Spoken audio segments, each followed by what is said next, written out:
So last, we have your warm, cool sphere. And with this, you're trying any one warm color and any one cool color to create a warm, cool contrast. Again, like the triadic, we're going to use the warm color for the top part and then the cool color for the bottom part to create the illusion of depth, because warm colors come forward in space and cool colors recede or go backwards in space.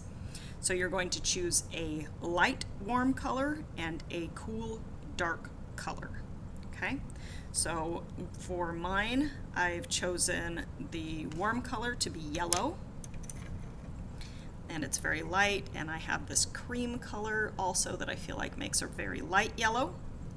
And then I've chosen purple or violet, and I have a light violet and a dark violet.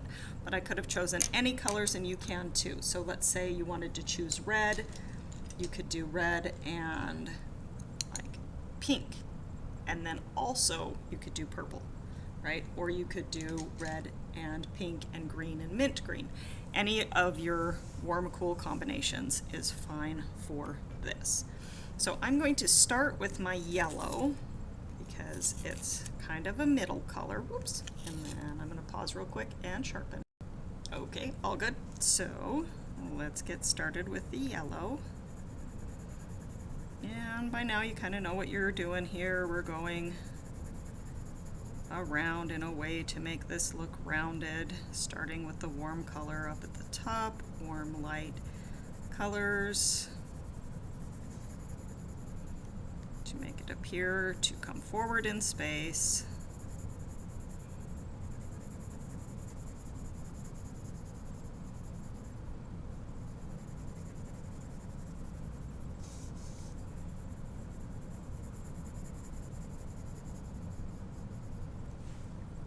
Okay, and let's go ahead and get going down here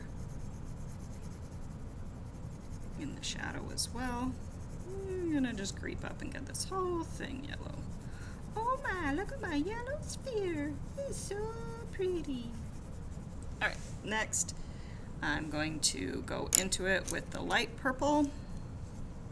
And still I have my reference picture right next to me, and I check it to make sure that the shading is going in a realistic direction to create that illusion of 3 dimensions.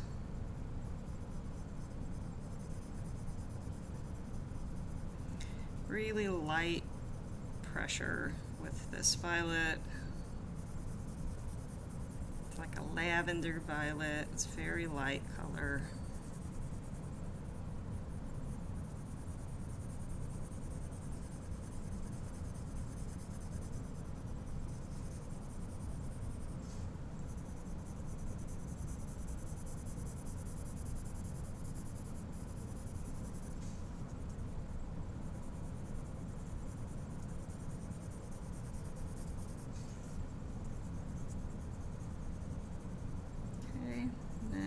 Adding it into the shadow down below as well.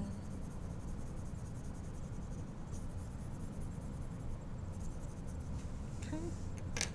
Next, I'm going to go into it with the darker color, being very careful where I put it.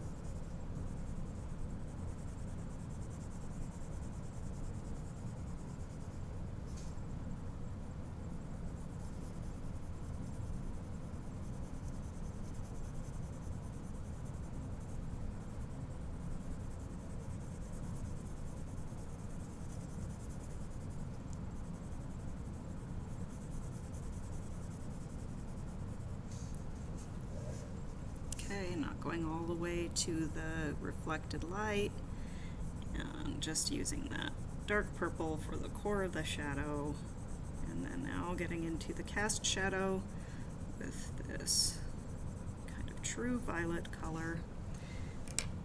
Now I'm going to use the, what's kind of yellow, this is canary yellow, to go in and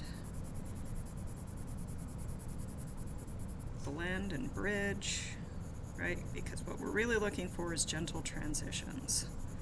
We want to be able to slowly change from one tone to the next, one color to the next, not have it be abrupt or abrasive.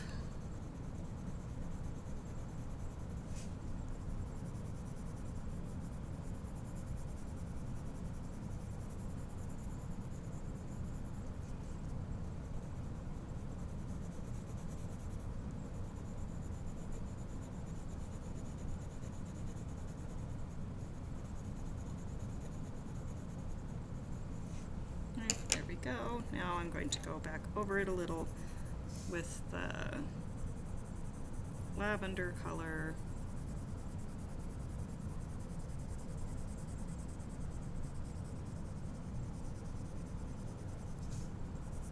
Right, remember the goal is that you're using all the colors kind of everywhere except for the very darkest colors. Those ones will stay in just the core of the shadow and the cast shadow, because if they don't, then they'll make it all too dark.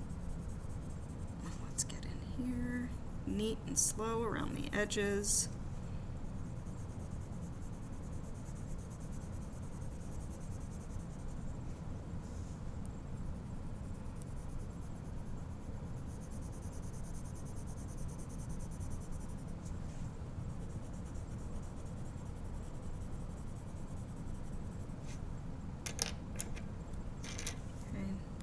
With that dark purple again.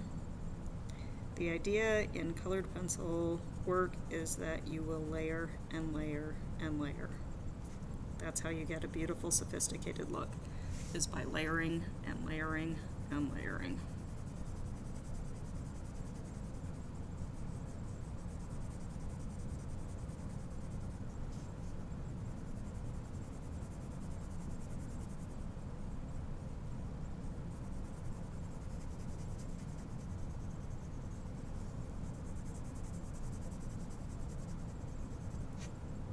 Okay, now let's go in with this nice little buttery yellow to kind of tidy up our highlight zone.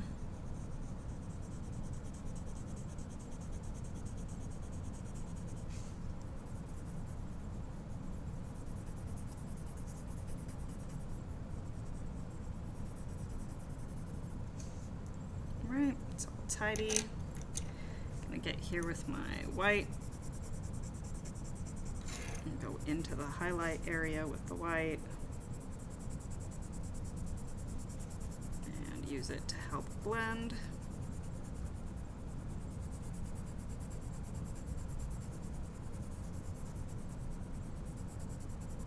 And then I'm going to go in with my colorless blender in the dark area to help it to get darker. Now if I'm using this on my final, I might want it to be even darker, and I could go into it with an indigo blue, which will just make it look dark and won't make it look blue. So that's a way to make it look darker without adding black, which can sometimes make things look muddy. So there we go, that's your warm, cool, and your last sphere. Now you're ready to cut them all out neatly and glue them into your sketchbook like the example.